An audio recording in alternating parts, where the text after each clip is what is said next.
kamu kumaha perasaannya udah ditangkap nih si pelaku?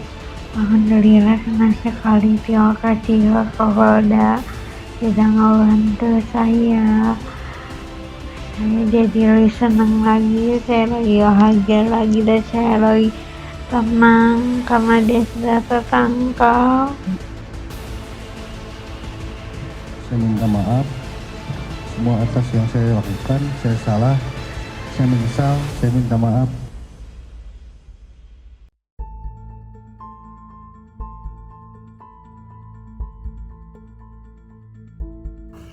Kasus penyekapan wanita di Bandung mendapat respons serius dari berbagai kalangan. Namun Komisioner Komnas Perempuan Sondang Friska Simanjuntak menyebut kasus penyekapan wanita di Bandung tidak termasuk kategori penyiksaan. Pada Sabtu 27 Juni, ketika dihubungi media, Sondang mengatakan kasus penyekapan dengan korban wanita bernama Yuvita Tri Rezeki tidak termasuk penyiksaan. Berikut alasan Komnas Perempuan sebut kasus penyekapan di Bandung bukan kategori penyiksaan, dikutip dari palembang.tribunnews.com.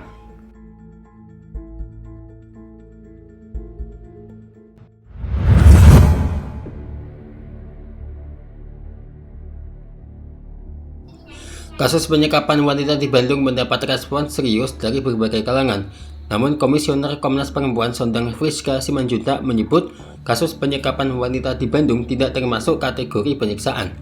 Pada Sabtu 27 Juni kemarin, ketika dihubungi media, Sondang mengatakan kasus penyekapan dengan korban wanita bernama Yuvita Tri Rezeki tidak termasuk penyiksaan berdasar definisi penyiksaan dalam Konvensi Menentang Penyiksaan dan Perlakuan atau Hukuman Lain yang Kejam, Tidak Manusiawi, dan Merendahkan Martabat Manusia, Konvensi Anti Penyiksaan yang sudah diratifikasi oleh Indonesia melalui Undang-Undang Nomor 5 Tahun 1998. Kebanyakan kasus-kasus penyiksaan seksual ini under reporting karena memang banyak yang takut gitu ya perempuan dan merasa bahwa ya sudah ketika mereka melaporkan belum tentu juga ditanggapi dengan baik. Nah, kemudian untuk kasus YTR perlu kami sampaikan di sini, kasus YTR itu kita belum bisa melihat sebagai sebuah kasus penyiksaan dalam definisi Konvensi Anti Penyiksaan. Dalam Konvensi Anti Penyiksaan, dia mensyaratkan bahwa perbuatan tersebut ditujukan untuk menimbulkan severe pain, kesakitan yang sangat luar biasa, untuk mendapatkan tujuan tertentu. Tujuan itu adalah misalnya mendapatkan pengakuan atau untuk diskriminasi, dan ada keterlibatan negara. Dalam kasus YTR, kita sudah melihat bahwa memang ada tindakan yang menimbulkan severe pain. Jadi itu dampaknya sangat luar biasa.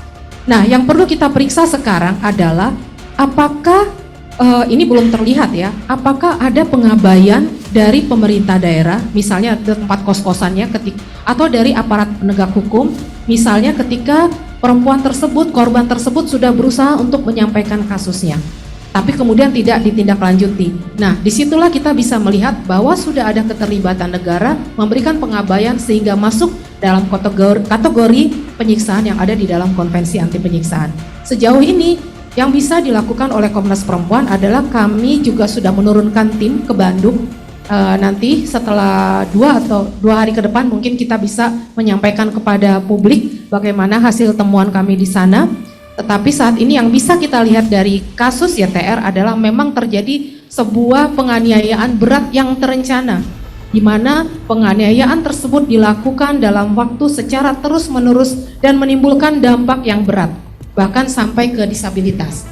Dan untuk itu kami juga mendesak supaya ada vonis, ada visum yang menyeluruh.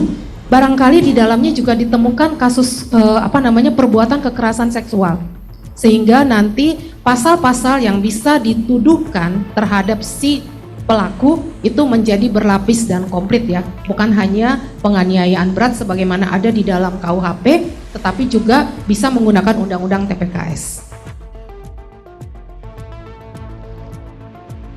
Dari konvensi PBB ini, penyiksaan didefinisikan sebagai aksi yang bertujuan memperoleh pengakuan, menghukum, mengintimidasi, memaksa, atau mendiskriminasi seseorang, serta melibatkan pejabat negara, baik secara langsung maupun melalui persetujuan atau pembiaran. Dengan demikian, kata Sondang dapat dikatakan kategori penyiksaan jika unsurnya ada perbuatan yang menimbulkan rasa sakit yang luar biasa. Selain itu, perbuatan tersebut dilakukan dengan sengaja, dilakukan dengan tujuan tertentu untuk memperoleh informasi, pengakuan, menghukum, mengintimidasi, atau diskriminasi. Tentu saja, Hotman Paris geram mendengar hal ini.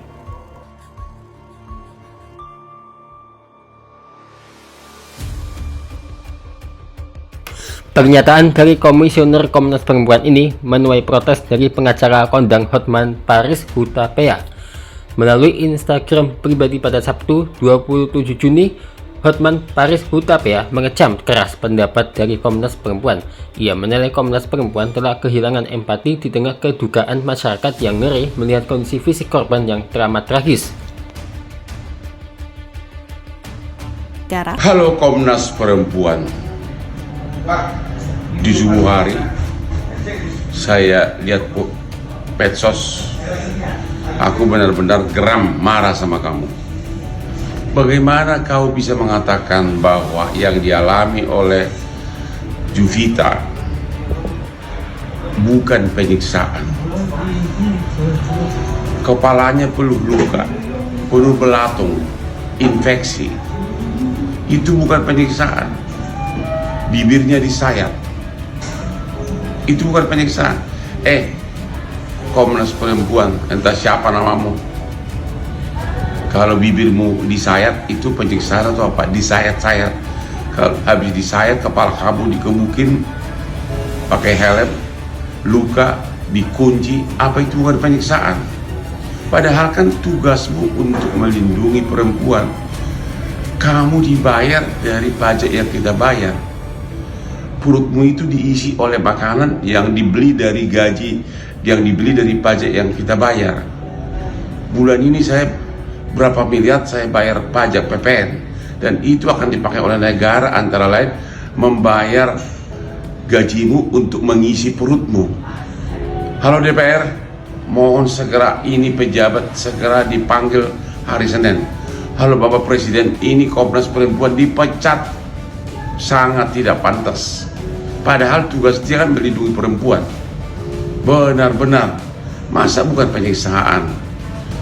Bibirnya disayat, digunting, kepalanya penuh luka, penuh belatung, penuh infeksi, dikunci berhari-hari, berbulan-bulan. Benar-benar kalau saya ketemu kamu, gua nggak tahu gua ngapain nih. Gua marah benar sama kamu, marah benar ya. Saya banyak lihat medsos walaupun saya jauh ada di Singapura sekarang ini ya. Benar-benar Bapak Presiden Prabowo pecat ini orang. Salam Hotman Paris. Sebagai praktisi hukum senior, Hotman Paris Hutapea menegaskan bahwa dalam Kitab Undang-Undang Hukum Pidana atau KUHP Indonesia, istilah hukum yang diakui memang adalah penganiayaan bukan penyiksaan. Namun dampak dari penganiayaan berat yang dialami Juvita nyata-nyata membuat korban berada dalam siksaan lahir batin. Menurut Hotman, pernyataan Sondang tersebut tidak sejalan dengan rasa keadilan masyarakat yang sedang berempati terhadap kondisi korban. Hotman menyoroti kondisi Juvita Tri Rezeki yang ditemukan dengan luka berat setelah diduga disekap selama hampir 3 tahun. Korban mengalami luka di bagian tubuh, bibir sobek, hingga disebut terdapat belatung pada sejumlah luka akibat tidak mendapat perawatan.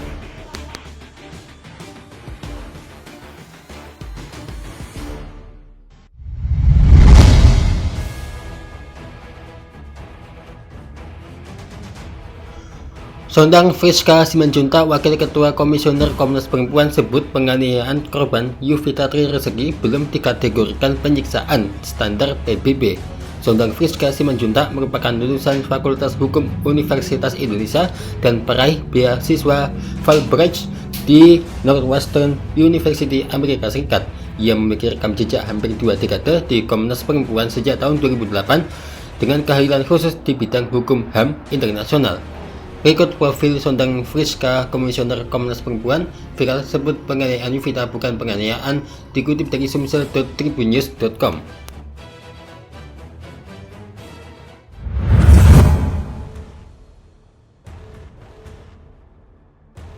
Melansir dari laman X @Komnas Perempuan, Sondang Friska Simanjuntak merupakan seorang ahli hukum yang memiliki latar belakang pendidikan mumpuni baik di tingkat nasional maupun internasional. Ia menyandang gelar Sondang Friska Simanjuntak SH atau lulusan dari Fakultas Hukum Universitas Indonesia. Kemudian ia melanjutkan pendidikannya dan berhasil meraih gelar master di luar negeri setelah menjadi penerima beasiswa bergensi Fulbright di Northwestern University Amerika Serikat. Sebelum menduduki posisinya yang sekarang, ia memiliki pengalaman kerja yang luas dibanding advokasi sosial dan akademis. Ia pernah menjabat sebagai Kepala Bidang Advokasi Solidaritas Nusa Bangsa, sebuah lembaga swadaya masyarakat yang bergerak aktif untuk penghapusan diskriminasi ras dan etnis. Selain itu, Sondang Friska memiliki pengalaman profesional sebagai dosen, konsultan hukum, serta peneliti.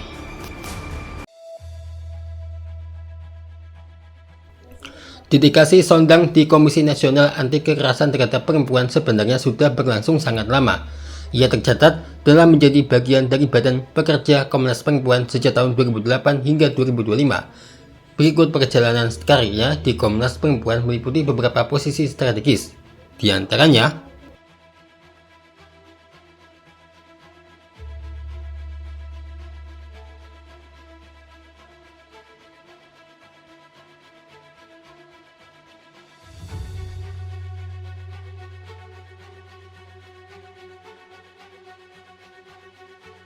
sebelumnya, pernyataan Komisi Nasional Anti Kekerasan Terhadap Perempuan (Komnas Perempuan) terkait kasus penyekapan dan kekerasan brutal yang dialami oleh seorang perempuan bernama Yuvita Tri Rezeki, 29 tahun di Bandung, menuai kritik. Pihak Komnas Perempuan awalnya menilai tindakan keji yang dilakukan oleh pelaku masuk dalam kategori penganiayaan berat yang direncanakan. Hal tersebut disampaikan langsung oleh Komisioner Komnas Perempuan Sondang Friska Simanjuntak dalam peringatan Hari Anti Penyiksaan Internasional yang digelar di kantor Ombudsman Jakarta pada Jumat 26 Juni lalu. Melihat dampak fatal yang dialami korban, Komnas Perempuan mendesak aparat kepolisian untuk melakukan visum secara menyeluruh. Langkah ini dinilai penting untuk mengidentifikasi apakah terdapat unsur kekerasan seksual yang dilakukan oleh tersangka Taufik Hidayat 30 tahun. Di sisi lain, Sondang memberikan penjelasan mengenai status hukum klarifikasi kasus ini di tingkat internasional. Ia menyebut bahwa penganiayaan yang dialami Yuvita belum bisa dimasukkan ke dalam kategori penyiksaan jika mengacu pada definisi yang tertuang dalam Konvensi Anti Penyiksaan Perserikatan Bangsa-Bangsa. Menurut Sondang, Konvensi PBB mensyaratkan bahwa status penyiksaan baru bisa disematkan jika pembuat rasa sakit yang luar biasa atau severe pain tersebut memiliki tujuan tertentu seperti pemaksaan pengakuan, tindakan diskriminasi, serta adanya unsur pembiaran atau keterlibatan dari negara seperti aparat penegak hukum, tempat kosan, dan masyarakat. Guna mendalami seluruh unsur tersebut, Komnas Perempuan menegaskan bahwa saat ini mereka telah menerjunkan tim khusus ke lapangan. Sondang mengatakan pihaknya sudah menerjunkan tim untuk mendalami penganiayaan tersebut. Sebagai informasi, pelarian tersangka utama kasus ini, Taufik Hidayat, kini telah berakhir. Pria yang menyekap dan menganiaya Yuvita, warga Rancaekek, Kabupaten Bandung tersebut akhirnya berhasil ditangkap polisi setelah sempat masuk ke dalam daftar pencarian orang.